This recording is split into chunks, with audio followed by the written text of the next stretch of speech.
There's 5 reasons why I think this company is one of the better options if you're looking to get an entry-level scooter.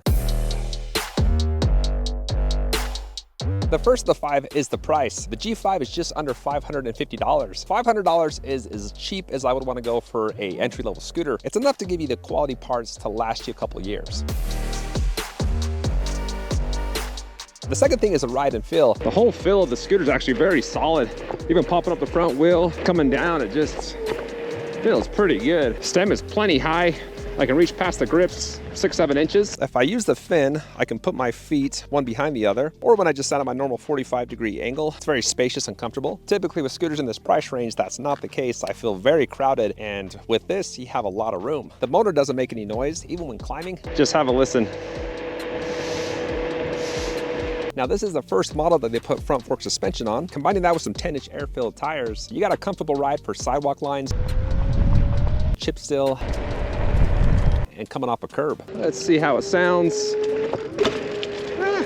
Not too bad. Most scooters in this price range, I would not dare take off a curb for fear of breaking it. And it's a pretty lightweight scooter at only 44 pounds. And so the handling is very light and easy. The handling is just different than, something that's dual motor, a little bit heavier, which I like. It just gives a different riding experience. Easy to pop up the front tire to avoid big bumps like that. I can pretty much turn this thing by just rocking back and forth on my feet. The last thing about the ride and feel that I want to talk about is the handlebar length. You got a nice spread for the size and power.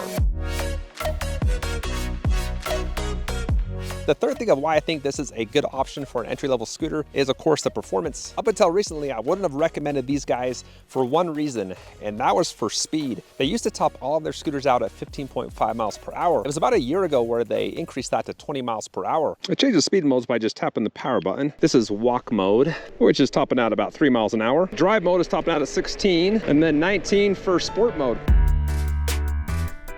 The acceleration isn't gonna, throw you back off the line, but I thought it was one of the fastest for a scooter in this price range. For acceleration, you do have to give it a small kick for it to engage, and on the sport mode, it's what you would expect for the price of the scooter. As far as hill climbing power, I took this up too steep of a slope. I found a 15% grade, and it didn't have enough juice to get me to the top. If you're around my weight, I would do about a 10% grade or less. Anything steeper than that, and you will have to help it out.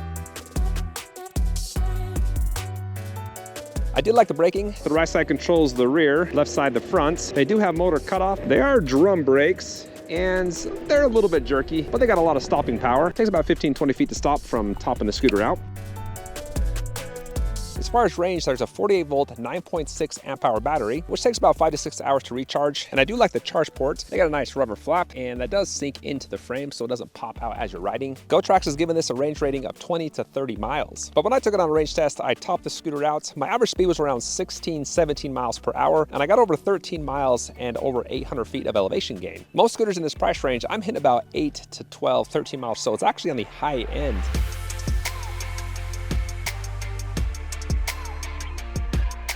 The fourth thing are the components. I'm looking at these grips. They feel nice, they look nice, and then next to that you have a pretty nice flick bell. The throttle is pretty standard, and it does have a cruise control option. The cruise kicks in after about 6-7 seconds, a little bit longer than I like. And you can hold it at a certain speed. You don't have to go full throttle for it to engage. One thing I don't like is when you turn the scooter on, you have to put in a passcode, which is 000. And I don't know how to turn this feature off. I guess that's a good safety feature. Nobody can steal your scooter, but I wish I just knew how to turn that off. That's a little annoying. Now, as far as how bright the LCD screen is, a little bit dim with the sun shining directly on it, but I do like the nice feeling power button, and that's how you scroll through the different features. Double tap it to turn on the lights, and you do have a pretty bright headlight. There's LED lighting on both sides of the deck. I really like how this lights up at night. I just think it looks pretty cool. If you triple tap the power button, you can change the units from miles per hour to kilometers, and that's pretty much it with the LCD screen. I also like the fenders. Just think they're kind of a higher quality fender, and I like how the deck melds into the fin. I also like how easy it is to fold up, unlatch it, and then we'll connect to the handlebar, and then you can just carry it. And again, it's a pretty lightweight scooter, just 44 pounds. The last thing that I like that I thought was a little bit higher end is the kickstand. And that brings us to number 5, and that is customer service. Nothing is more frustrating than buying a scooter, having it for a couple months, needing customer service, and the company's gone. These guys are not going anywhere. They are well established. They got a lot of products. Under their customer service tab, there's an email, a phone number, and then you can directly message them. And over the last 3 years from the other products that I reviewed, looking back through the comments, there's not a lot of hate comments from the customer service. These guys have done a pretty good job of responding to after sales issues.